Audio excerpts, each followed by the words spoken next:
You unlock the door with a $12.50 movie ticket, beyond which is a world of fantasy. Here, you will meet Bryan Singer, age 47, occupation motion picture director. Bryan is an unusual sort, the perfect person to twist the conventions of an otherwise tired and dated fairy tale, to create an exciting and thoroughly enjoyable motion picture. And I'm not just saying that because Bryan Singer is rebooting the Twilight Zone franchise and there's nothing more that I would love than to write for that show. And I'm also not saying that should you happen to know Mr. Singer or pass him on the street, that you should slip this thumb drive of my screenwriting portfolio into his messenger bag. Wink wink. I actually genuinely enjoyed Singer's latest film, Jack the Giant Slayer, which is a mostly faithful adaptation of the classic story Jack and the Beanstalk, but with a few much-needed plot additions to round out the story's moral and thematic center. And you know, I wasn't all too enthusiastic about seeing this movie at first because I was all too familiar with the storybook version of Jack's escapades. I mean, what kind of character is he? Idiot trades a cow for magic beans? Beans grow into a beanstalk which leads to a giant's castle in the sky? Old Sticky Fingers Jack decides that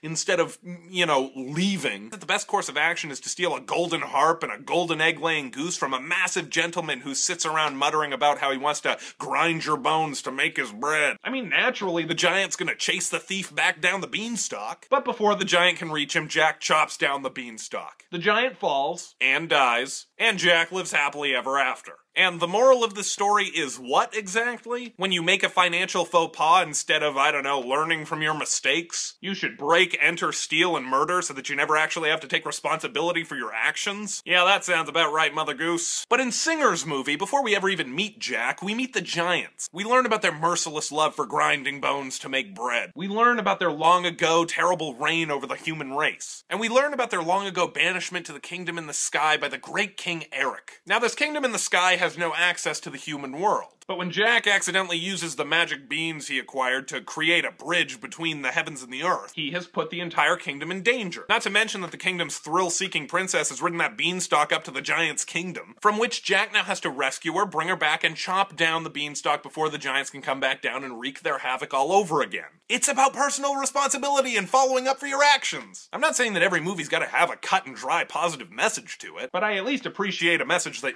makes sense. The movie stars Ariel's latest crush Nicholas Hoult as Jack, Ewan McGregor as a heroic knight, and Stanley Tucci as a gentleman who wants to rule the giant's race as much as I really want a job writing for the Twilight Zone. And generally I'm not a fan of the extensive use of CGI, but the CGI in this movie is used effectively to create a fantastical world akin to those that Peter Jackson and James Cameron have provided us with over the years. Now I give Jack the Giant Slayer my full recommendation. And see it in IMAX and 3D if you can.